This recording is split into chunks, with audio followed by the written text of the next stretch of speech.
जय Hind, live times आप देख रहे हैं और मैं हूं आपके साथ स्वाति आर्य। स्वागत है आप सभी का। बात करेंगे छत्तीसगढ़ की। छत्तीसगढ़ में धर्मांतरण का मुद्दा सियासी जोर पकड़ता हुआ नजर आ रहा है, खासकर कि पिछले कुछ वक्त से मशीनरियों के लालच में बड़ी तादाद में भोले भाले आदिवासी धर्म परिवर्तन कर रहे हैं। इसको लेकर नए और सख्त कानून की बात भी सामने आई है, लेकिन ये मुद्दा सियासी दलों की आपसी खींचतान में उलझ कर रह गया है।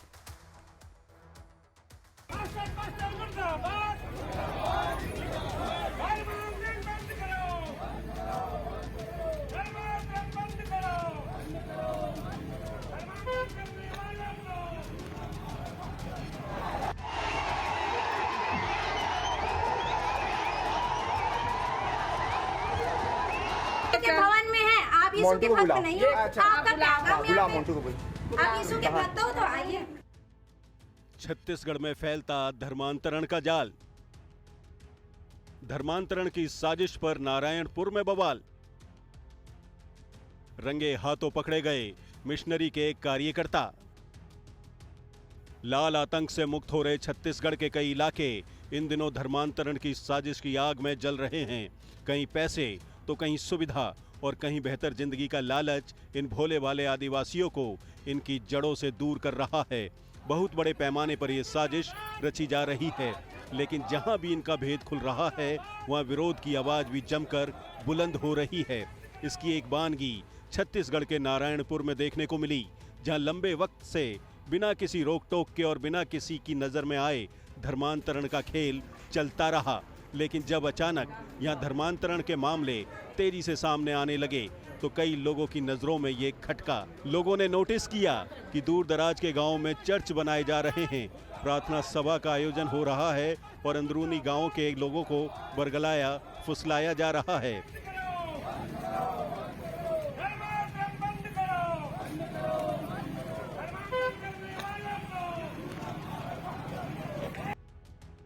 एक अनुमान के मुताबिक नारायणपुर में 25 से 30 हजार लोगों ने ईसाई धर्म अपना लिया है। आशंका है कि जबरन या बहला फुसलाकर इनका धर्मांतरण किया गया है। खासकर दूर दराज के इलाके मिशनरियों के निशाने पर हैं। इन इलाकों में बड़ी तादाद में चर्च बनाए जा रहे हैं। करीब 4 दशक से इस इलाके में ये साजिश रची जा रही है। धर्म को लेकर खतरनाक साजिश सामने आई तो बवाल मच गया। बजरंग दल और विश्व हिंदू परिषद सहित कई हिंदूवादी संगठन इसके विरोध में सामने आ गए। कई लोगों को रंगे हाथों पकड़ा भी गया। अब धर्म के आधार पर साजिश रचने वालों को सख्त चेतावनी दी जा रही है। हमको खबर लगती है, हम तत्काल जाकर के एडिशनल एसपी से मुलाकात किए। पूरी गंभीरता को हमने बताया कि अगर आपने नहीं रोका तो समाज सामने आ जाएगा, फिर से दिक्कत की स्थिति पैदा होगी, तत्काल उसको रुकवाइए। उन्होंने तुरंत एसडीएम तहसीलदार को भेज के लॉक करवाया। पूरा कार्यक्रम को हमने रद्द करवाया भी, और हमने बोला है कि इस प्रकार का कहीं भी संदिग्ध गतिविधि अगर नजर आता है तो हमारे लोग, बजरंग दल के कार्यकर्ता, हिंदू समाज के कार्यकर्ता, सभी लोग एकजुट होकर के इसका विरोध करेंगे। ईसाई मिशनरियों के जाल में फंसकर बड़ी तादाद में कई आदिवासियों ने धर्म परिवर्तन करते ईसाई धर्म को अपना लिया है। अब यही हालात इनके आपसी संघर्ष की वजह बनती जा रही है। नक्सलवाद से प्रभावित सुकमा जिले की इन तस्वीरों को देखिए। इलाके के आदिवासियों के बीच ही भयानक तनाव पैदा हो गया है। हालात ऐसे हैं कि धर्मांतरण के खेल में आदिवासी ही एक दूसरे के दुश्मन बन गए हैं। धर्मांतरण का असर ये है कि आज मिशनरी से जुड़े लोग आम जनता से लेकर अधिकारियों पर हमले कर रहे हैं।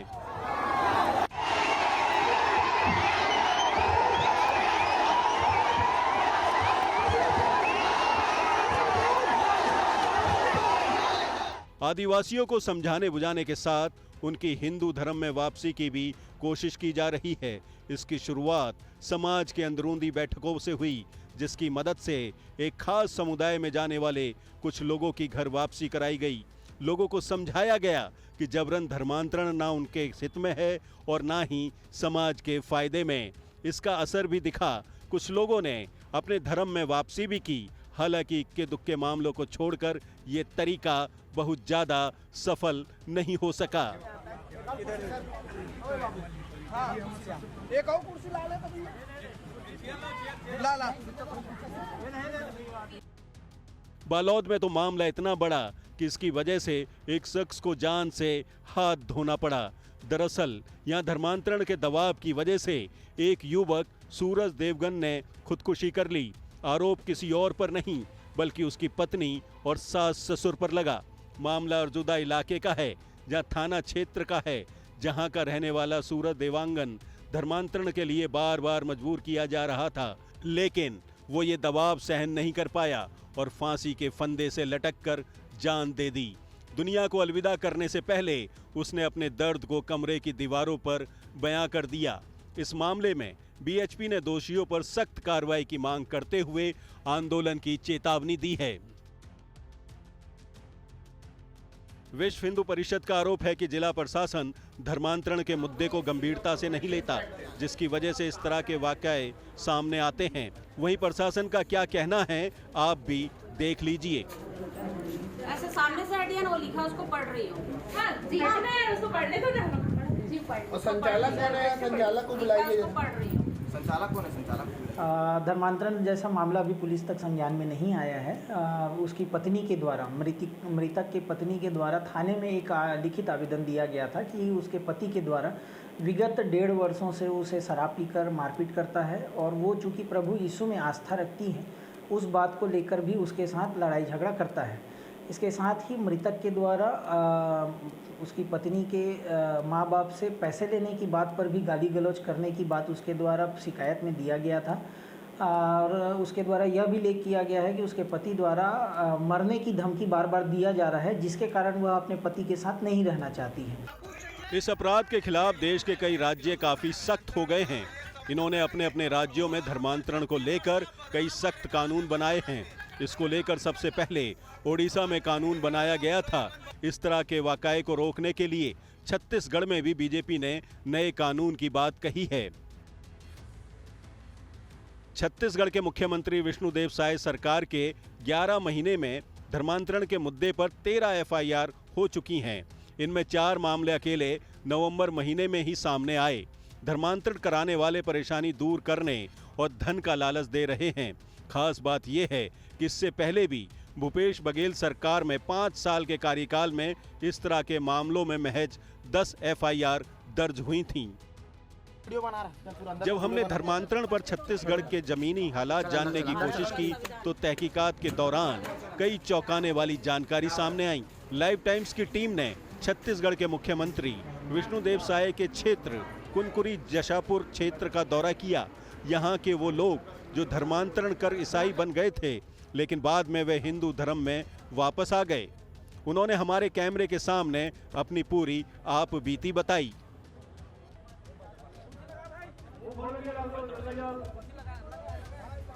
तो आप जब वहाँ क्रिश्चियन धर्म में गए थे तो वहाँ कैसे पूजा पाठ करते थे और हिंदू रीति रिवाज कैसे लगा? दोनों में क्या अंतर पाए आप? वो अंतर यह है कि वहाँ पर जा कर के मेरे को तो कोई मज़ा ही नहीं आया, कोई मज़ा नहीं आया मेरे को। जबकि मैं गया था 2-4 साल, मतलब 3-4 साल जो भी हुआ, गया और वहाँ से आया, पर भी मेरे को शंका नहीं लगा कि वहाँ अच्छा हो जाऊँगा करके। मेरे को ये पूजा पाठ अच्छा लगा मेरे को, और अच्छा भी हूँ अभी। छत्तीसगढ़ की राजधानी रायपुर से सटे दुर्ग में भी धर्मांतरण के मामले लगातार सामने आ रहे हैं। इसके खिलाफ हिंदूवादी संगठन भी प्रदर्शन का झंडा बुलंद करते रहते हैं। अस्थायी रूप से बनाए जा रहे चर्च का भी स्थानीय लोग विरोध कर रहे हैं, लेकिन कई बार ऐसी स्थिति आ जाती है कि कानून व्यवस्था की समस्या खड़ी हो जाती है। जबरन धर्मांतरण के मुद्दे पर दुर्ग जिले के हिंदू समाज की कार्यकर्ता ज्योति शर्मा ने ऐसे ईसाई मिशनरियों के खिलाफ झंडा बुलंद किया हुआ है। इनका संगठन हिंदुओं को समझाती है कि आप लालच में, डर में धर्म ना बदलें, पादरियों और पास्टर के लुभावने शब्द जालों में ना फंसें। सभी थानों में है। दुर्ग जिले में लगभग 7-8 थानों में एफआईआर दर्ज है। वो लोग सारा झूठा लगाते रहते हैं, मारती है, ये करती है। मैं मारती तो किसी को नहीं हूँ। अगर कोई बदतमीजी करेगा तो मुझसे पीटेगा। जैसे मेरा एक नारा है, आप देखिएगा, हम सभी टीम का नारा है, रोको टोको और नहीं तो ठोको। ये हमने नारा बना के रखा है। हम रोक लिए, टोक लिए। अब छत्तीसगढ़ में रोकना और टोकना मैंने बंद कर दिया है, सिर्फ ठोकना चालू की हूँ। तो ये खुद वो जो क्रिश्चियन जो धर्मांतर करने के लिए आते हैं उन लोग खुद बोलते हैं ज्योति शर्मा सिर्फ मारने का बात करती है, डंडा लेके चलती है, बेत लेके चलती है। तो भाई आप लोग काम वैसा करते, मेरे हिंदू समाज को अगर धर्मांतरित करेंगे, लालच दे करके हिंदू महिलाओं को घर तोड़ेंगे तो मुझसे पीटेंगे जरूर आप लोग। छत्तीसगढ़ के कई इलाकों में धर्मांतरण जोर शोर से हो रहा है। हिंदू समाज में इसको लेकर बड़ा आक्रोश है कि कहीं जानबूझकर साजिश के तहत उनको टारगेट तो नहीं किया जा रहा है। दूसरी तरफ क्रिश्चियन समाज के लोगों का कहना है कि ये आरोप बेबुनियाद है और इसके पीछे सिर्फ और सिर्फ राजनीति है और कुछ नहीं। हमारे घर में प्रोग्राम था, घर का उद्घाटन था, हम लोग घर बनाए थे, उसका उद्घाटन था। तो 6-7 तारीख का प्रोग्राम था हमारे घर में। तो हम लोग दया सिंह को भी काट दिए थे, पास में जितने भी हमारे मोहल्ले वाले हैं सबको काट दिए थे कि पार्टी में आना। तो इन लोगों ने जानबूझ के झूठा मुद्दा बना के कि जहाँ पर धर्म परिवर्तन हो रहा है, बजरंग दल वालों को बुलाया और रतन जो यादव है उसको बुला के दया सिंह ने हमारे घर में लफड़ा किया, गुहाल खड़ा किया, हमारा टेंट खुलवा दिया। अभी प्रोग्राम बचा ही हुआ था तो टेंट पहले से खुलवा दिया, मिस्त्री लोगों को भगा दिया, हमारा नुकसान खाना पीना जो बना था वो सारा नुकसान करवाया। छत्तीसगढ़ में धर्मांतरण मामले में जमकर राजनीति भी हो रही है। भारतीय जनता पार्टी ने अपने घोषणा पत्र में कहा था कि हमारी सरकार छत्तीसगढ़ में बनेगी तो धर्मांतरण पर कानून बनाया जाएगा। सूबे में बीजेपी की सरकार बने कई महीने हो चले हैं, लेकिन अभी तक इस विषय पर कोई खास चर्चा नहीं हो रही है। लाइव टाइम्स की टीम ने जब सत्ता पक्ष से बात की तो उनकी तरफ से जल्द ही कानून बनाए जाने का हवाला दिया जाता रहा। धर्मांतरण पर कड़ी कार्रवाई होगी और धर्मांतरण होना नहीं चाहिए और इस पर सरकार गंभीरता से विचार कर रही है। वहीं इस पूरे मामले पर कांग्रेस पार्टी के प्रवक्ता धनंजय ठाकुर ने कहा कि जब चुनाव नजदीक आता है तो भारतीय जनता पार्टी इस तरह से धार्मिक मुद्दे लाकर चुनाव जीतने की कोशिश करती है। वहीं लाइव टाइम्स की टीम ने नारायणपुर के विधायक और छत्तीसगढ़ के वन मंत्री केदार कश्यप से बात की तो उनका कहना था कि धर्मांतरण पर रोक लगाने के लिए सरकार दृढ़ संकल्प है और जो भी धर्मांतरण कराएगा उस पर कड़ी से कड़ी कार्रवाई की जाएगी। भाजपा की सरकार बनने के बाद प्रदेश में धर्मांतरण की घटनाओं में तेजी आई है। जिस प्रकार से धमतरी के बाद बालोद जिला में जोर जबरदस्ती धर्मांतरण करने के दबाव में 2 लोगों को आत्महत्या करना पड़ा है। पुलिस थाने में शिकायत दर्ज कराने के बावजूद कोई उनको राहत नहीं मिल पाया था, ऐसा लगता है। तो स्पष्ट हो गया है कि भाजपा की सरकार में ही धर्मांतरण को बढ़ावा मिलता है।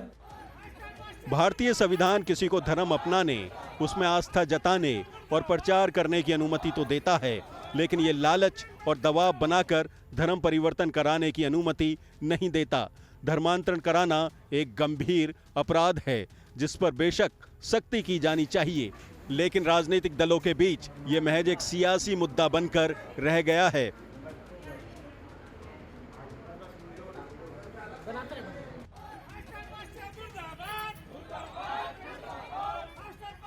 लाइव टाइम्स के लिए रायपुर से श्री प्रकाश तिवारी की रिपोर्ट।